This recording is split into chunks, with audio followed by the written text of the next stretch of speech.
కార్మిక సోదరులారా, కర్మాగారాల్లో పనిచేసిన, కార్యాలయాల్లో పనిచేసిన, పంట చేలలో పనిచేసిన మనమంతా ఒకటే. మనమంతా కార్మికులమే. అసలు కార్మికుడంటే ఎవరు? తన రక్తాన్ని ఈ పెట్టుబడిదారీ వ్యవస్థకు ధారపోసే త్యాగమూర్తి. నేడు ఇలాంటి ఫ్యాక్టరీలలో పనిచేసే కార్మికుడు తన కష్టానికి తగిన ప్రతిఫలం పొందడం లేదు. సంవత్సరమంతా కష్టపడేది మనం, లక్షలకు లక్షల లాభాలు పొందేది యాజమాన్యం. మీకు కనీస అవసరాలు కూడా ఏర్పాటు చేయడం లేదు యజమానులు. బోనస్ లేదు, వైద్య సౌకర్యాలు లేవు, బీమా పథకాలు లేవు. ఇలా చెప్పుకుపోతుంటే ఎన్నో సమస్యలు మన ముందున్నాయి. వీటినన్నిటినీ పరిష్కరించుకోవడానికి మనకు కార్మిక సంఘాలు కావాలి. కామ్రేడ్స్, ఇంతకాలానికి మీరు కార్మిక సంఘాల ప్రాముఖ్యతను గుర్తించి కొత్తగా కార్మిక సంఘాన్ని ఏర్పాటు చేసుకున్న సందర్భంలో మీ ఫ్యాక్టరీ వర్కర్స్ అందరికీ నా శుభాకాంక్షలు అందజేస్తున్నాను. మీకేదైనా కష్టం వస్తే మిమ్మల్ని ఆదుకోవటానికి మన టౌన్లో ఉన్న కార్మిక సంఘాలన్నీ మీ ముందు నిలుస్తాయని నేను హామీ ఇస్తున్నాను. ఈనాటి కార్యక్రమానికి నన్ను అధ్యక్షునిగా చేసి నన్ను గౌరవించినందుకు నా కృతజ్ఞతలు. సెలవు అంటూ గంభీరమైన కంఠంతో సుదీర్ఘమైన ఉపన్యాసాన్నిచ్చి కుర్చీలో కూర్చున్నాడు కామ్రేడ్ వినాయకరావు. వినాయకరావు అంటే ఆ ఊళ్ళో తెలియని వాళ్ళు లేరు. 6 అడుగుల ఎత్తుకు తగిన లావు, నిగనిగలాడే దబ్బబండు లాంటి దేహఛాయ ఉండడం చేత ఎలాంటి వాళ్ళనైనా ఇట్టే ఆకర్షిస్తాడు. రూపానికి తగినట్టుగా తెలివితేటలు, వాక్చాతుర్యం ఉండడం అతని అదృష్టం. అయితే అతని తెలివితేటలు చదువులో మాత్రం పనికి రాలేదు. కాలేజీ గుమ్మలో అడుగు పెట్టగానే చదువుకు స్వస్తి చెప్పాడు. మెట్రిక్ పూర్తి కాగానే కొడుక్కి ఉద్యోగం వెతకడం ప్రారంభించారు వినాయకరావు తండ్రి ఉపేంద్రరావు. నిజానికి అతనికి ఉద్యోగం చేయాల్సిన అవసరం లేదు. 25 ఎకరాల మాగాణి భూమి ఉంది. కానీ తమ రైతు కుటుంబంలో ఒక్కడి చేతనైనా ఉద్యోగం చేయించాలనే కోరిక ఉపేంద్రరావుకు చిన్నప్పటి నుంచి ఉండేది. దానికి తోడు చుట్టుప్రక్కల వాళ్లకు కేంద్రంగా ఉన్న వాళ్ల ఊళ్ళో ఓ బ్యాంకు వాళ్ళు ఓ శాఖను తెరవాలనుకున్నారు. మోతుబరి రైతు కావడం చేతను, పలుకుబడి ఉండడం చేతను ఉపేంద్రరావు డిపాజిట్లు సంపాదించడంలో బ్యాంకుకు బాగా సహాయపడ్డాడు. తత్ఫలితంగా వినాయకరావు బ్యాంకు ఉద్యోగి అయ్యాడు. 10 సంవత్సరాల పాటు ఉద్యోగరీత్యా ఆ ఊరు ఈ ఊరు తిరిగి చివరకు తమ ఊరికి దగ్గరలోనే ఉన్న టౌన్లో స్థిరపడ్డాడు వినాయకరావు. సొంత ఇంటిని కట్టుకున్నాడు. తన వ్యక్తిత్వంతో పాటు పలుకుబడిని కూడా ఎంతో పెంచుకుని ఓ పెద్ద ట్రేడ్ యూనియన్ లీడర్గా మారాడు. ఆ టౌన్లో ట్రేడ్ యూనియన్ మీటింగ్ ఎక్కడ జరిగినా వినాయకరావు అధ్యక్ష స్థానంలోనో వక్త స్థానంలోనో ఉండి తీరుతాడు. స్కూటర్ ఇంటి ముందు ఆగగానే హారన్ కొట్టాడు. తల్లి వచ్చి గేటు తెరిస్తే లోపలికి వెళ్ళాడు. వనజావాడు రాలేదా అని అడిగాడు తల్లి ఇచ్చిన కాఫీ త్రాగుతూ. అక్కడింకా పని పూర్తయి ఉండదు, మీ మామగారు వెంటనే ధాన్యం పంపించడానికి ఇష్టపడలేదేమో అంది తల్లి. ఆ రాక్షసుడు ఇలా చేస్తాడనుకోలేదు కోపంగా అన్నాడు వినాయకరావు. నీ పెళ్లి కుదిరినప్పుడే చెప్పాను మీ నాన్నగారికి, కట్నం క్రింద పొలం తీసుకోకండి, డబ్బు తీసుకోండి అని. మీ నాన్నగారు నా మాట వింటేగా. బావగారు కోడలికిచ్చిన పొలం తనే స్వయంగా పండించి ఏటా 60 బస్తాలు కట్టుబడి ఇస్తానని ఒప్పుకున్నారని చెప్పారు నిష్ఠూరంగా పలికింది తల్లి.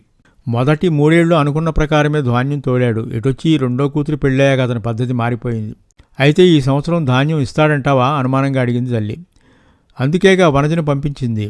పాత బాకీలతో సహా ధాన్యం లారీకి ఎత్తనిదే రావద్దని చెప్పాను అన్నట్లు నాన్నగారి దగ్గర నుంచి ఉత్తరం వచ్చిందా? ఉత్తరం రాలేదు, కానీ మన ఊరి మాస్టర్తో కబురు చేశారు. నాట్లు ఇంకా మొదలు పెట్టలేదట. చుట్టుప్రక్కల కూలీలు దొరకటం లేదట. ఈ ఏడు వ్యవసాయం ఎలా అవుతుందని ఆదుర్ద పడుతున్నారని మాస్టర్ చెప్పారు. మన పాలేరు నాగులు ఉన్నాడుగా, వ్యవసాయం బాధ్యత వాడికి వదిలేస్తే బాగుండేదిగా. ఇప్పుడు పాలేరులు లోగడలాంటి వాడు కాదురా, ఎంత అరిచినా పని చేయటం లేదు. ఓ 10 రోజుల పాటు సెలవు పెట్టి ఆ నాట్లు వేయించరారదు? అలాగే రేపు కానీ ఎల్లుండి కానీ వెళ్తానులే. నేను అలా యూనియన్ ఆఫీస్కి వెళ్ళొస్తాను, తలుపేసుకో అనేసి వినాయకరావు బయటికి వెళ్ళి స్కూటర్ స్టార్ట్ చేశాడు. మర్నాడు మధ్యాహ్నం 12 గంటల సమయంలో హడావుడిగా బ్యాంకుకు వెళ్ళాడు వినాయకరావు. కుర్చీలో కూర్చోగానే మెసెంజర్ అప్పలస్వామి పరుగున వచ్చి, మేనేజర్ గారు తమరి గురించి ఇప్పటికే 3 తడవలు అడిగారు, తమరు రాగానే ఆయన్ని కలవమని చెప్పారు అన్నాడు. ఈ కొత్త మేనేజర్కి పని పాట లేదులే అని గొనుక్కుంటూ ఛాంబర్లోకి వెళ్ళాడు వినాయకరావు. ఎందుకో పిలిచారట? కుర్చీలో కూర్చుంటూ అడిగాడు. ఎంతసేపు అయింది వచ్చి ప్రశ్నించాడు మేనేజర్ కుమారస్వామి. ఇప్పుడే. ఇప్పుడు టైం ఎంత అయింది? వాచి చూసుకుంటూ అడిగాడు కుమారస్వామి. మీ వాచి పనిచేయటం లేదా? వినాయకరావు వెంటనే ప్రశ్నించాడు. మీ వాచి పనిచేయటం లేదని నా అనుమానం. బ్యాంకు 10 గంటలైతే 12 గంటలకు రావడంలో మీ ఉద్దేశం? అది నా అలవాటు సార్.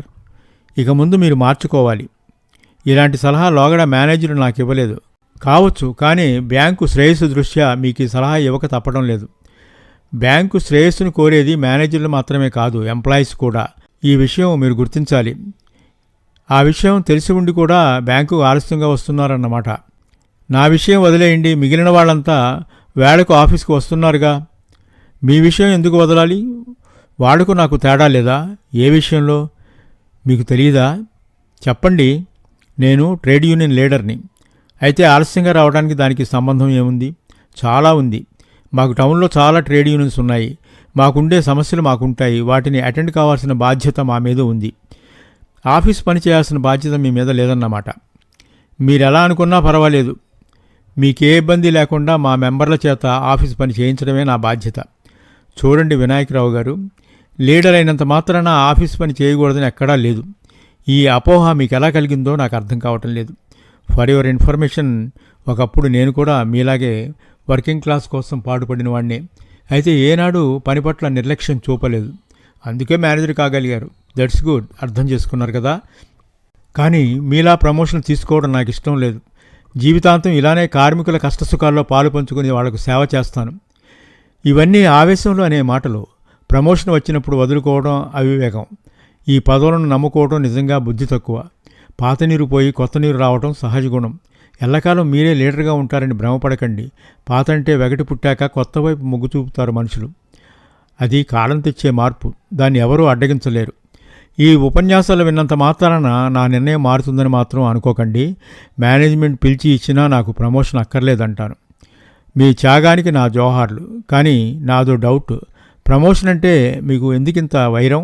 వర్కింగ్ క్లాస్ నుండి ఆఫీసర్ క్యాడర్లోకి వెళ్ళడం నాకు ఇష్టం లేదు. ఆఫీసర్ అంటే నాకు ఎలర్జీ. వాళ్ళ భావాలకు నా భావాలకు పొంతన ఉండదు. అదే పొరపాటు. వర్గభేదాలు ఈ లోకంలో సర్వసామాన్యం. తప్పు ఉన్నా లేకపోయినా పై తరగతిలో తప్పులెంచడం క్రింది తరగతికి అలవాటు. అలాగే క్రింది తరగతిని చులకనగా చూడటం పై తరగతికి అలవాటు. ఈ వర్గభేదం అనాదిగా వస్తున్నదే. అయితే వర్గం మారగానే మనిషి భావాలు కూడా మారిపోతాయి. జీవితాన్ని తనకు అనువైన దృక్కోణం నుంచి చూడడానికి అలవాటు పడతాడు. ఇవన్నీ నాకెందుకు చెప్తున్నారు అని అడిగాడు వినాయకరావు. రేపటి నుంచి మీరు కూడా డిసిప్లిన్ పాటించాలి. నా విషయం వదిలేయమని ఇందాకే చెప్పాను. నాకు ఆఫీసులో ఎవరైనా ఒకటే.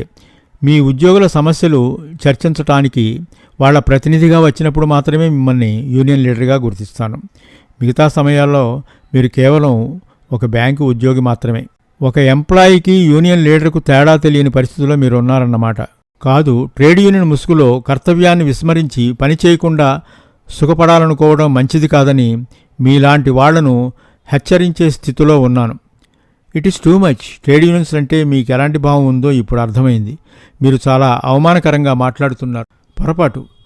ట్రేడ్ యూనియన్ స్థాపనలోని పవిత్రమైన ఆశయాలను మర్చిపోయి తోటి ఉద్యోగాన్ని పురికొల్పి పెడత్రోవను పట్టించి వర్గభేదాలను అవసరమైతే వర్ణభేదాలను సృష్టించి పదవుల కోసం ప్రాకులాడే లీడర్లంటే నాకెప్పుడూ సదభిప్రాయం లేదు.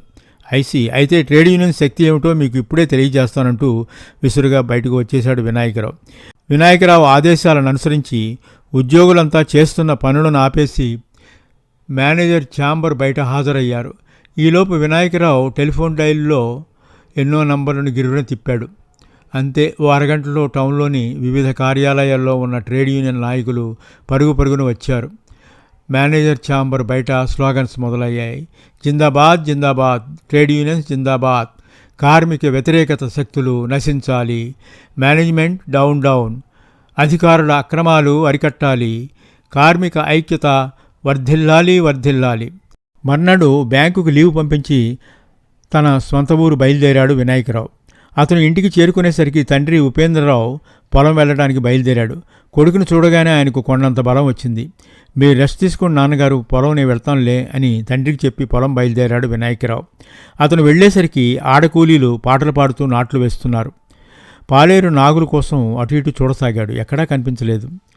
ఆడవాళ్ల వెనకాల నారుకట్టలను అందిస్తున్న మగమనిషిని అడిగాడు నాగుల గురించి. నీళ్లు తక్కువగా ఉన్నాయని బోధి బారు చేయడానికి వెళ్ళాడండి బాబుగారు. నారుకట్టలు అయిపోయినాయి, బేగే వెళ్ళి 4 కావిళ్ళు పంపించమని చెప్పండి అన్నాడు. నేను ఆకుమడి దగ్గరకు వెళ్తున్నాను, నాగులగాడితో చెప్పి పంపిస్తానులే అంటూ బోధి గట్టె వెంటే నడుస్తూ ఆకుమడి దగ్గరకు వెళ్ళాడు వినాయకరావు. అక్కడ 10 మందికి పైగా మడిలో నారులాగి కట్టలు కడుతున్నారు. నాగులు గురించి వాళ్ళని అడిగితే కాలువగట్టు మీద ఉన్నాడని చెప్పారు. వినాయకరావు నడక సాగించి కాలువగట్టు మీదకి వెళ్ళాడు. కాలువగట్టు మీద తాటి చెట్టు నీడలో తువ్వాలు పరుచుకుని తాపీగా ఆకాశం వైపు చూస్తూ చుట్టకాల్చుకుంటున్నాడు నాగులు. ఒరే నాగులు అని బిగ్గరగా అరిచాడు వినాయకరావు. ఆ కంట విని నాగులు ఉలిక్కి పడలేదు, కంగారు పడలేదు. ఎప్పుడొచ్చారు బాబు అంటూ మెల్లగా లేచి కూర్చున్నాడు. పొద్దున్నే వచ్చాను, కానీ నువ్వు ఇక్కడున్నావేరా? అవతల ఆడవాళ్లకు నారు అందటం లేదు, అనవసరంగా పని ఆగిపోయేట్లుంది. తమరు మడి దగ్గర నుంచే వచ్చారుగా, 2 మొగాళ్ళని పోయి 4 కావిళ్ల నారును అందివ్వమని చెప్పకపోయారా అంటూ బద్ధకంగా ఒళ్ళు విరుచుకున్నాడు నాగులు. వాడి చేష్టలకు వినాయకరావు మండిపడ్డాడు. సంవత్సరానికి 25 బస్తాలు ఇచ్చి నిన్ను పెట్టుకుంది ఇందుకురా? కాలువగట్టు మీద కూర్చొని చుట్టకాల్చుకోవడానికా? ఏమండోయ్, సానా మాట్లాడుతున్నారు, జాగ్రత్తగా మాట్లాడండి. ఏమిట్రా మాట్లాడేది? 4 కావిళ్ల నారు మొయ్యలావా నువ్వు? ఎవరినో పంపమంటావు? నువ్వు పాలేరు కాదా? నేను పాలేరునే. మీ పొలం పనులు చేయడానికే నన్ను పెట్టుకున్నారు. ఆళ్ళ చేత పని చేయించడమే నా డ్యూటీ. అయితే నువ్వు మాత్రం పని చేయవన్నమాట. కూలోడికి పాలేరుకి తమకి తేడా తెలియదేంటండి? పిచ్చి పిచ్చిగా వాగు. నారు మోస్తావా లేదా? ఆ పని నాది కాదని చెప్పానుగా. పని చేయించేవాడినే కానీ పని చేయలేను. యాస్కెల్, ఎంత పొగరురా నీకు? గెటౌట్, వెంటనే చేలోంచి వెళ్ళిపో. మా పనిలోకి రేపటి నుంచి రావద్దు, పో! ఆవేశంతో ఊగిపోతూ అరిచాడు వినాయకరావు. ఇన్ని తిట్లు తిన్నాక నీ దగ్గర పని చేయడానికి నాకు సిగ్గులేదనుకున్నావా? ఇప్పుడే వెళ్తాను, కానీ రేపటి కాడి నుండి నీ సేవలోకి ఒక కూలోడు కూడా రాడు, జాగ్రత్త అంటూ విసురుగా తువ్వాలు దులుపుకుంటూ వెళ్ళిపోయాడు నాగులు. మడిలోని కూలీలు బయటకు వెళ్తుంటే అచేతనంగా చూస్తుండిపోయాడు కామ్రేడ్ వినాయకరావు.